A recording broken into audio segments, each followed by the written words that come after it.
The Women's March will be returning to the streets across the world on January 21st, 2018. Based on the name and demographic of the event, I suspect most of us would assume the goals of the event to be as stated, to support women and their rights. But I'm actually going to challenge this.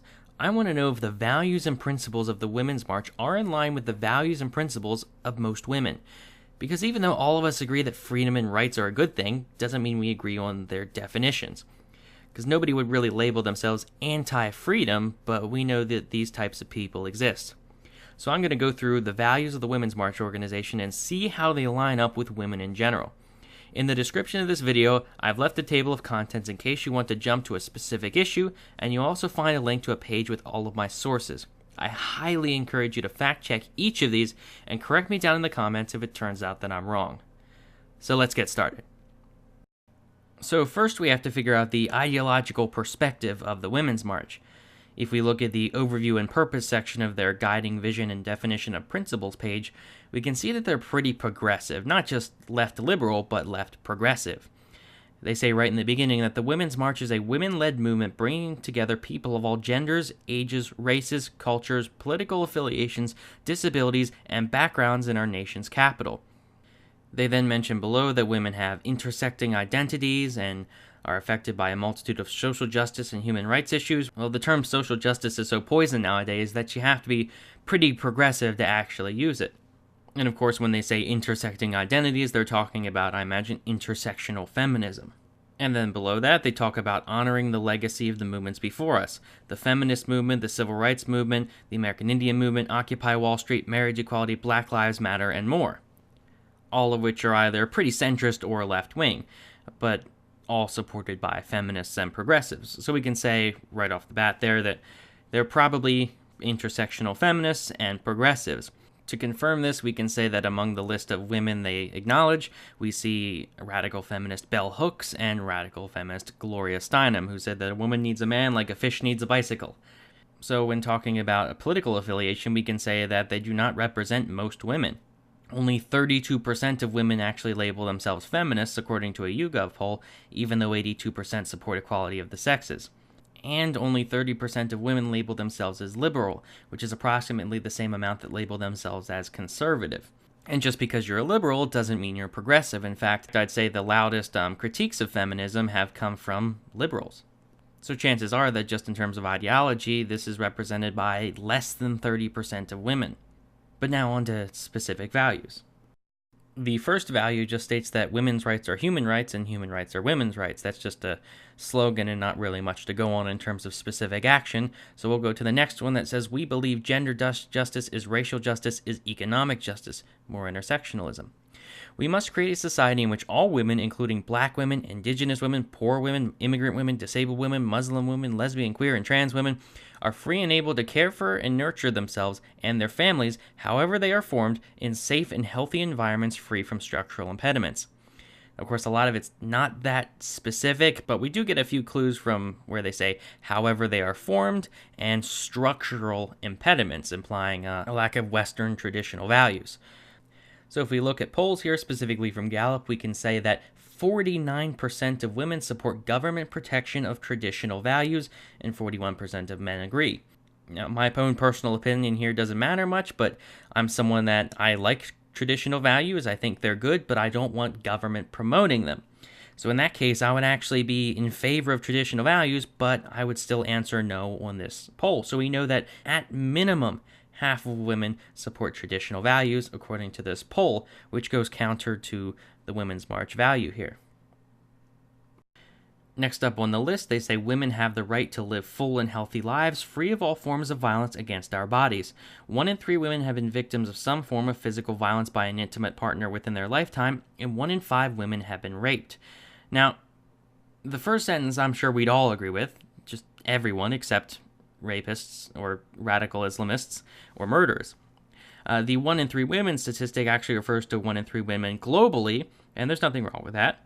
But I should say my statistics have been referring to women just in the US because These kinds of polls are much easier to get, and they're much more reliable. But the 1 in 5 statistic is actually misleading, or in this case, when they say raped, is incredibly false. The original wording is 1 in 5 women have been sexually assaulted, which is much more expansive than being actually raped. The number of women that have been raped is actually much closer to 1%, which of course is still too high. Nobody's saying that's an okay number, but it's much lower than 20% of women. So as much as I would agree with them, and I think everyone would agree with them on this point, we have to take some points off here because they are putting out false statistics to prove a point. Now, the next 2 bullet points talk about the criminal justice system, the first being about accountability and justice for police brutality and ending racial profiling and targeting of communities. I think I can speak for everyone when I say we're all against this. We're all against police brutality. We're all against unnecessary deaths and racial profiling. And that's probably why I couldn't find any statistics for it, because we're all on the same page here. We might disagree on how much of an issue it is, but we can all agree it's an issue and it should be stopped. So on this first point, I think we can all agree that this is something we should fight to stop. And now our tactics, they haven't given out any specific tactics to stop this, and that might be where we divide, but of course we're all on the same page of less police brutality is a good thing. But next they talk about, we believe it is our moral imperative to dismantle the gender and racial inequities within the criminal justice system. The rate of imprisonment has grown faster for women than men, increasing by 700% since 1980, and the majority of women in prison have a child under the age of 18. Now, they don't actually cite any of this, so I have to do my best to figure out where they're getting their stats from. I couldn't find the one that says the rate of imprisonment has grown faster for women than men. I personally don't think a criminal justice system with an equal number of incarcerated men and women is a good thing. That just seems wrong to me, because men and women are different in multiple ways, and I would think in a totally fair system, you would actually find more men in jail. So if we want to look at this graph here that I think shows a roughly large increase since 1980, in fact it goes all the way back to 1925, and things are roughly similar until about 1970, 1975. If you look here, that small one at the bottom there, that small one, the green one there, is the female incarceration rate. Which, hey, I'm saying it's not small in that it's not enough, it's just small by comparison, that's all I'm saying. But if we want to talk about the reason as to why it's risen so much since the 1970s, we can look at the war on drugs. This is my theory. On October 27, 1970, Congress passed the Comprehensive Drug Abuse Prevention and Control Act, which, among other things, categorizes controlled substances based on their medicinal use and potential for addiction. That's the whole Schedule I drugs are illegal, Schedule II are highly regulated, and so on. And in 1971, Nixon declared drug abuse to be the public enemy number 1. In 1973, the Drug Enforcement Administration was created, and in 1982, Vice President George H.W. Bush and his aides began pushing for the involvement of the CIA and U.S. military in drug interdiction efforts. So we can say that right about that time, that's when they began cracking down on drugs. And if we want to explain why it was so much higher for men than women, we can look at the rates of drug use. Because men are more likely to use drugs. 11.5% of men compared to 7.3% of women use illegal drugs. Specifically marijuana, it's 9.7 versus 5.6%, cocaine 0.8 versus 0.4%, and hallucinogens 0.7 versus 0.3%. So I think this is a rather good explanation as to this incarceration rate, and if we're so concerned about this, we would want to look at stopping the war on drugs. Next up, they talk about reproductive freedom. They say we do not accept any federal, state, or local rollbacks, cuts, or restrictions on our ability to access quality reproductive health care services, birth control, HIV and AIDS care and prevention, or medically accurate sexuality education. This means open access to safe, legal, affordable abortion and birth control for all people, regardless of income, location, or education. We understand that we can only have reproductive justice when reproductive health care is accessible to all people, regardless of income, location, or education. So here they're talking about the government funding of abortion, which seems to be the biggest topic in this whole section. So in the case of women's view on abortion, 59% believe abortion should be legal in most or all cases, and only 30% against. Now that's still kind of divided 60-40, but a majority of women support this. But in terms of federal funding of abortion, 36% of women support and 58% oppose. In the context of this poll, we're talking about Medicaid funding it. You can't really use Planned Parenthood statistics to talk about government funding of abortion because in all the polls they say this funding would not go to abortion. Would you support it? So we can conclude here that most women would be on the side of the Women's March when it talks about abortion should be legal for everyone in most or all cases. But when it comes to government funding, only 36% of women stand with the Women's March. In fact, most of them, 60%, oppose this. So since the Women's March is specifically talking about government funding, women actually oppose this for the most part. So these next two sections we can group together as gender justice. They say we must have the power to control our bodies and be free from gender norms, expectations, and stereotypes. We must free ourselves and our society from the institution of awarding power, agency, and resources disproportionately to masculinity to the exclusion of others. Now this thing is just completely outright false. It's just ridiculous. They say being free from gender norms, but gender norms exist for a reason. There are people that exist outside the stereotypes of gender norms. That is true. But they are such a small amount that they are just an exception to a rule. There's nothing wrong with them being like that, sure. But they're the exception to the rule. We're talking about a good 98, 99% of people that fit the general gender norm. And that's okay, that's fine. But then they talk about the institution awarding power disproportionately to men. That exists for a reason. You got to look at the research of Jordan Peterson and Gab.ai. Both of these people I've linked in the description and on the sources page.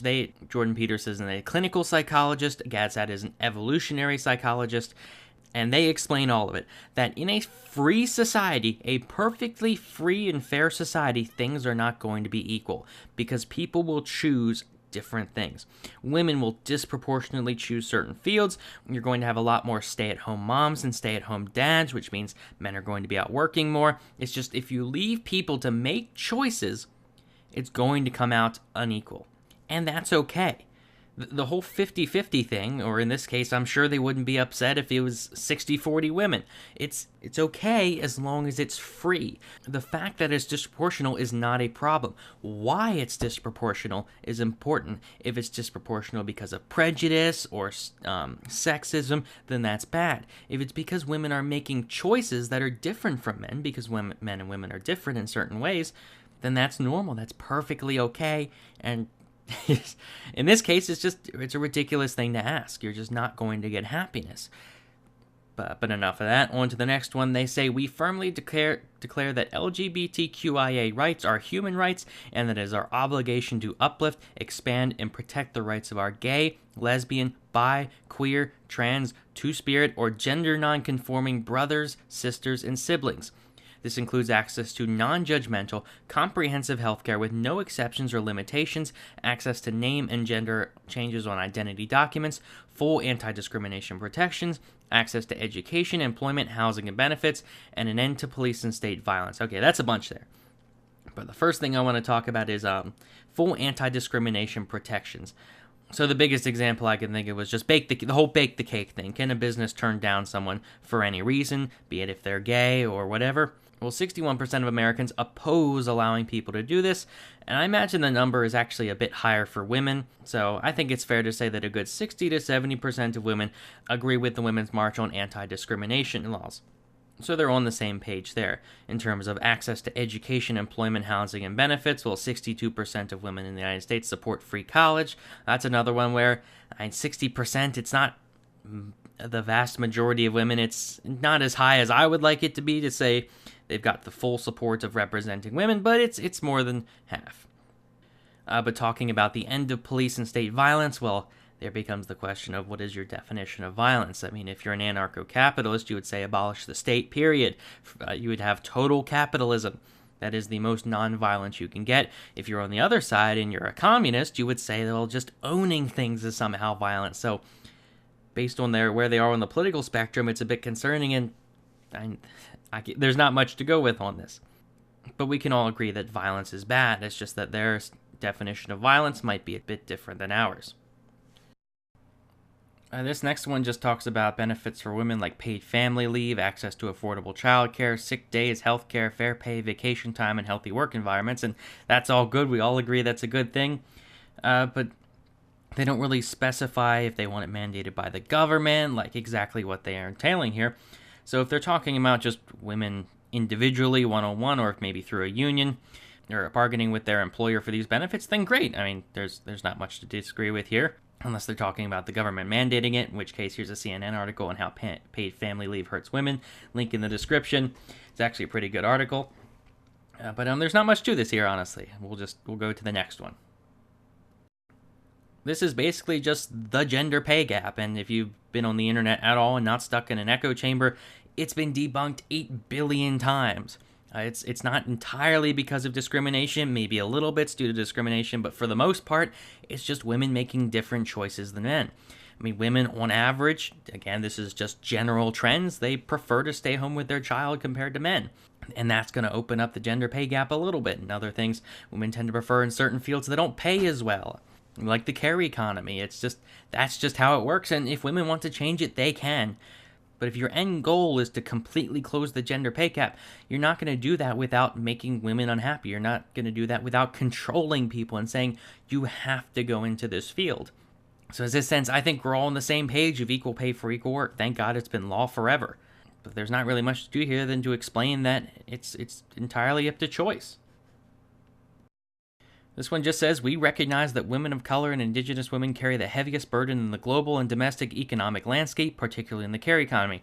I have no idea how true that is. I don't think it is. We further affirm that all care work, caring for the elderly, caring for the chronically ill, caring for children, and supporting independence for people with disabilities is work, and that the burden of care falls disproportionately on the shoulders of women, particularly women of color. We stand for the rights, dignity, and fair treatment of all unpaid and paid caregivers. We must repair and replace the systemic disparities that permeate caregiving at every level of society. This I don't understand. It's just saying that women work in things like healthcare more than men. What's the issue? I don't understand the issue. People aren't forcing women into healthcare. This is something that women prefer to do. Women prefer to care for other people. That's not a bad thing. That's not an insult to women. In fact, it's actually a compliment. Women prefer to help people one-on-one. They prefer to care for them, and that's fine. They're gonna have to get a bit more specific on this one because I don't see how this as a problem. In fact, I'd say women stand against this one because women are voluntarily choosing to be part of the care economy. This one here is on workers' rights. It says, we believe that all workers must have the right to fight and organize for a living minimum wage, and that unions and other labor associations are critical to a healthy and thriving economy for all. So essentially raising the minimum wage, to summarize. I found a few statistics from YouGov on raising the minimum wage. I couldn't find them specifically for women, but just for Americans as a whole. Support for raising the minimum wage to $10.10, 66%. Raising it to $12, 59%. Raising it to $15 is 48%. So I have no doubt that this organization would support Fight for 15, but I'll let you decide how far they go. If they're going to go all the way to 15 or even higher, they have less than half the support of people, and I really have no reason to believe that these stats would be much different for men and women, but that's all we really have to go on. They say they stand in solidarity with the sex workers' rights movement, considering they're just about all women. I'm gonna say women agree with them on that. These next few paragraphs here talk about basically upholding certain rights. The first one says, we believe civil rights are our birthright. Our constitutional government establishes a framework to provide and expand rights and freedoms, not restrict them. To this end, we must protect and restore all the constitutionally mandated rights to all our citizens, including voting rights, freedom to worship without fear of intimidation or harassment, freedom of speech, and protections for all citizens regardless of race, gender, age, or disability. We honor and respect tribal laws and jurisdictions. I agree with all those. I can't find polls or statistics talking about how many people agree with them because I think we're all on the same page, at least as we'd self-describe on all of these things. Freedom of speech, for me specifically. But so that's another thing. I'd agree with the Women's March on this, and I imagine you would too. The next one says, we support indigenous women's right to access, own, develop, and control land and its resources. Well, as long as they truly do own it, then yes. We affirm that now is the time for the U.S. implementation of the UN Declaration on the Rights of Indigenous Peoples and to honor existing treaty rights and fulfill promises made. I can't find stats on the UN Declaration, but that's another thing where I just can't imagine that anyone would disagree with fulfilling treaty rights and promises and all that. Like, keep your contracts. It's great. So we can all come together on that. This next one talks about citizen rights. We believe that all women's issues are issues faced by women with disabilities and deaf women. As mothers, sisters, daughters, and contributing members of this great nation, we seek to break barriers to access, inclusion, independence, and the full enjoyment of citizenship at home and around the world. We strive to be fully included in and contribute to all aspects of American life, economy, and culture. Now, again, it's a little vague. Are they talking about full citizenship for what? Like, what are their criteria? But what I did find is that 83% of women support a path to citizenship if they learn English, pay fines, and have jobs that pay taxes. Part of me is thinking that the Women's March would disagree with these limitations, but that's the closest I can get. So this could go either way, really. Up next, they talk about an equal rights amendment, upholding equal rights. I'm sure we'd all support that in principle, but they also talk about abolishing the Electoral College. This is something, the stats are actually rather interesting on this, and also exactly what you'd expect. I couldn't find it divided by gender, but I can't think of any reason to believe that it would be different for men and women, so you'll just have to go with me on this, or not, it's up to you. But Gallup shows that before the 2016 election, it was roughly 50-50. But since the election, it's been a total divide based on political party, where all the people that voted for Trump were for the Electoral College, all the people that were for Clinton went against the Electoral College. We can obviously see why. And this is a very rough estimation because I couldn't find better statistics. I'd post a comment if you can find better ones. But since we can say that about 42% of women voted for Trump, it's about a 60-40 divide. 60% of women are probably against the Electoral College, 40% are for it, and that's not including all the people that didn't vote. So it's rough, but it's looking like a divided issue, something that you can't say this represents all women or even most women. It's too divided in my opinion, but let me know what you think. All right, this next one, this is the really scary one here. They say, rooted in the promise of America's call for huddled masses yearning to breathe free, we believe in immigrant and refugee rights regardless of status or country of origin. It is our moral duty to keep families together and empower all aspiring Americans to fully participate in and contribute to our economy and society. We reject mass deportation, family detention, violations of due process and violence against queer and trans migrants. I don't know why just them specifically. Immigrant reform must establish a roadmap to citizenship and provide equal opportunities and workplace protections for all. We recognize that the call to action to love our neighbor is not limited to the United States because there is a global migration crisis. We believe migration is a human right and that no human being is illegal. That last one really shows it.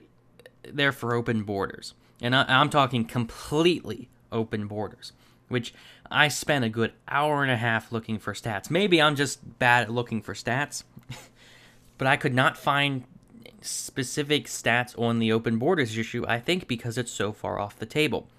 The closest I could find was from Gallup that says that only 24% of people support increased immigration. And I have no reason to think that of those 24%, that with just women it's over 50%. I can't imagine that. So this is a big issue here that I'm pretty sure just about everyone, including women, are against. We can say, if we're being nice, we can say that at most 24% women, or maybe, 30% max of women are in support of this. It's just not looking good on this one. This is the one that I think people overlook and people don't really know about, but that could be a deal breaker there. And it's worth knowing about if you're supporting the Women's March. These last two I couldn't actually find any clear statistics on, mostly because what they're asking for is kind of vague. The first one says that we believe that every person, every community, and indigenous peoples in our nation have the right to clean water, clean air, and access to and enjoyment of public lands. We believe that our environment and our climate must be protected, and that our land and natural resources cannot be exploited for corporate gain or greed, especially at the risk of public safety and health. This is something, of course, I think everyone can agree on, but when you come down to actual policy, where do we draw the line? You're going to have some issues. If we're talking about letting the public land stay public, which is part of what I got from this, then yes, I found the overwhelming majority of people support public lands, public parks, and all that. And the next one says that we recognize that to achieve any of the goals outlined within this statement, we must work together to end war and live in peace with our sisters and brothers around the world. Ending war means a cessation to the direct and indirect aggression caused by the war economy and the concentration of power in the hands of a wealthy elite who use political, social, and economic systems to safeguard and expand their power. Now, this is it might make sense if you're a part of the Women's March, but when it comes down to exactly what the policy is, it's a bit confusing. If you're talking about ending the military-industrial complex, I think just about everyone but establishment politicians are on the same page. I think everyone that's not part of the actual military-industrial complex can agree. So that's great. I think with reservations, we're on the same side here. But yet to any of these principles that are vague and not really well laid out in terms of policy, let me know what you think in the comments, what they're getting out of it. Maybe I just can't understand it. So we're at the end here of the Women's March's Guiding Vision and Definition of Principles list. If you want a copy of it, go to the sources link in the description. It's at the top there. Looking back at this, I don't think I can say with confidence that the Women's March represents women. There are just too many issues, especially the open borders one, where it does not represent all women, or most women, or women haven't reached a consensus on a lot of these things. Women are different and have different political ideologies, and it seems that pretty much all of these are just progressive and intersectional feminist views. It's pretty far left, not just liberal, but left of liberal. And to say you're against the Women's March, or you're against what the Women's March stands for, should not be that radical of a thing. Of course, when I say I'm against the Women's March, I'm not against their right to march. I'm not against their right to do anything nonviolent, which is it's great that they're being nonviolent. But in terms of their values, I don't stand alongside them, and it seems that not very many women stand alongside them. There's just too many issues where it's either 50-50 or even short of that, you can't say that the Women's March represents women. It's a misnomer. If you're someone here that believes that all of these values here are true freedom and they're all in defense of women, well, you're going to actually find quite a few women that disagree with you. And it seems that something that the Women's March and other pretty left-wing groups, and as well as the far-right groups, get wrong is that they're trying to base everything off of a biological identity, in this case women and minorities and that. And people are different. They're not all the same. They all have different values and belief systems, and it just does not represent all women, or even women in general. But if you made it through this whole thing, or at least just till the end, thank you very much. I appreciate it. I'm glad I was worth your time. Let me know in the comments what you think. Correct any mistakes I might have made, or offer some constructive criticism. Let me know what you think of all this, if this surprised you. I want some feedback. Let me know what you think about all this. Because my purpose of all this was not just to demonize the Women's March, it was to say that things are much more complicated than just going by the name of a movement. I mean, if you want to support women, supporting the Women's March is not really the way to do it. I mean, it's a way to support some women, but not others. Things are much more complicated than this. It's just like the feminist movement, and how the feminist movement claims to support women, but only 32% of women identify as feminists. So there's something else to this. And I think we found it out here. But thank you so much for watching. Again, post a comment, like the video if you enjoyed it, subscribe. I really appreciate it. And thanks for watching.